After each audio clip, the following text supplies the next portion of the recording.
I made a video updating my mom's medical saga, and I never posted it because I could tell it was not going to stay accurate for long. And yeah, the video I made is obsolete. If you've been here a while, we've been trying to manage my mom's arthritis and suspected overactive bladder.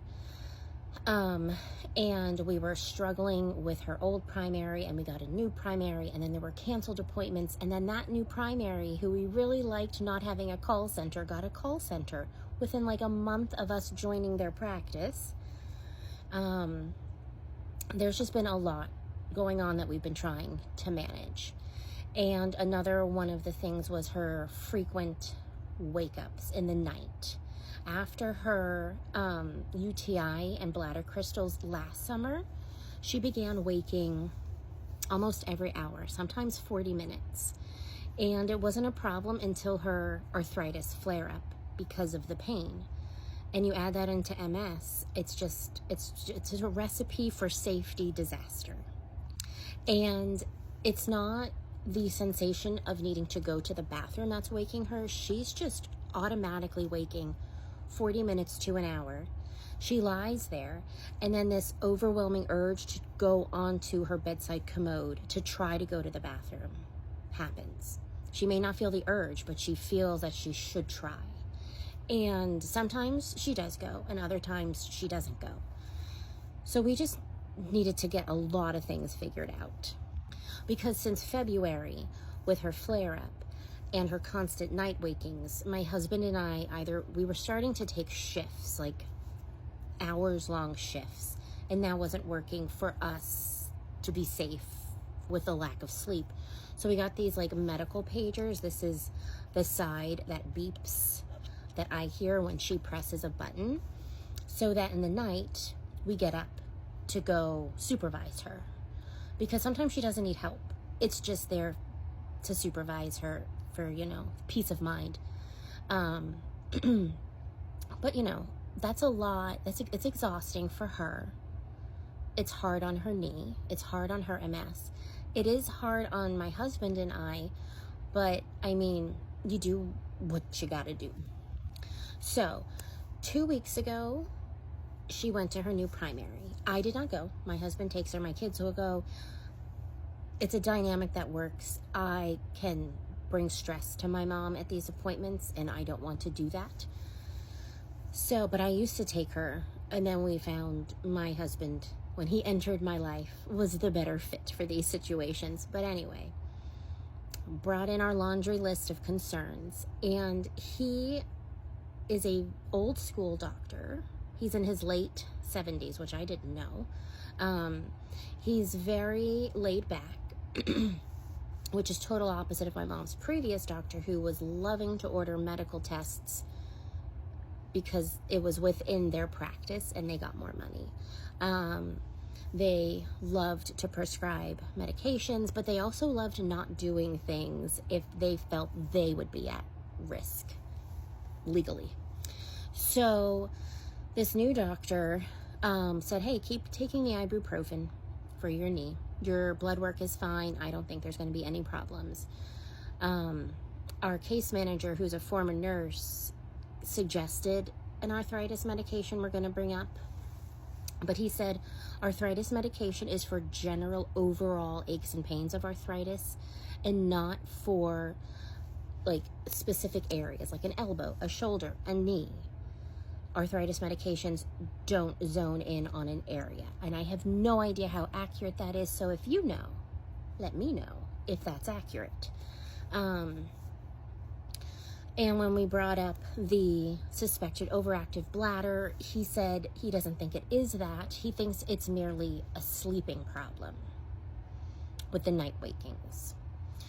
So he prescribed a sleeping medication, and she took it for 6 nights, and it was horrendous. He figured it would turn into like 1 waking a night, and it didn't change the amount of wakings. If she woke on average 7 to 9 times a night, she still did. There were 2 nights she woke 4 or 5 times, but otherwise she woke the same amount of time. We could still predict when she would based upon like previous wakings, but we added in the absolute unawareness, grogginess, sleepiness, fatigue of a sleeping medication, as well as memory loss. It brought out anger and aggressiveness, and she just had no spatial awareness. It was making her extremely sluggish. And then the next day she was exhausted. She could barely shuffle her legs to walk. She was just not herself. And you know, I could make light of the situation. I could be Chandler Bing and find the humor in the uncomfortable situation and poke fun at things to make things seem less serious than they are. But the night wakings on a sleeping medication are terrifying for somebody with MS. And she had no idea where she thought she was already sitting on the commode, and she was not. And she thought, you know, her diaper was not pulled up, and it was. Like, it was, she was yelling at us to help her, but there was nothing to help her with. Things like that. It was all in the middle of the night. So, it took 4 days to get through to the doctor to go, I don't know about this. Spoke to some person there who's in charge of medication, and she was surprised by the medication the doctor prescribed and said she would consult him for a different one. And they prescribed a different one that is not geared for like insomnia. It's geared for anxiety, but it can help with sleep. So then yesterday, before we picked up that new drug, she happened to have a telehealth with her neurologist, and I wanted to discuss with him that maybe this is MS-induced insomnia. And he didn't think it was. He wanted to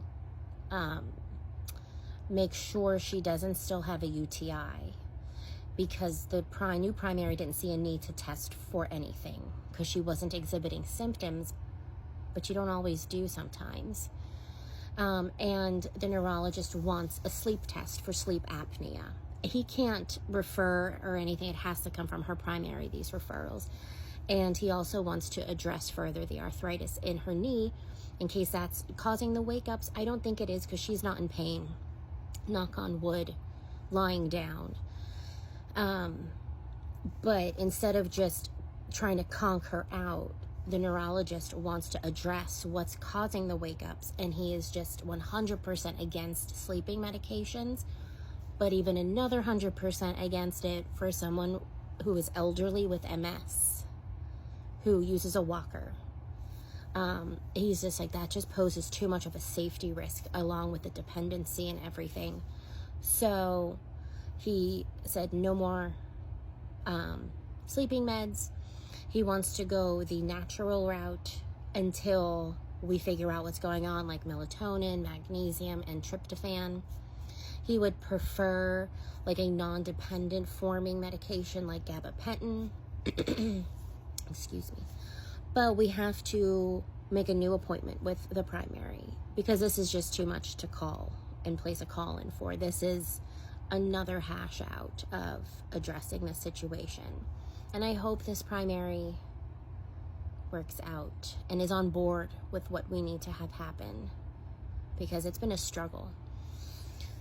But yeah, it was scary. It was scary seeing her on those sleeping meds and just not having her be herself.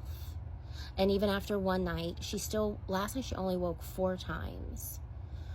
But she's so much more herself. We didn't have to help her last night. We were just in the doorway making sure she was okay.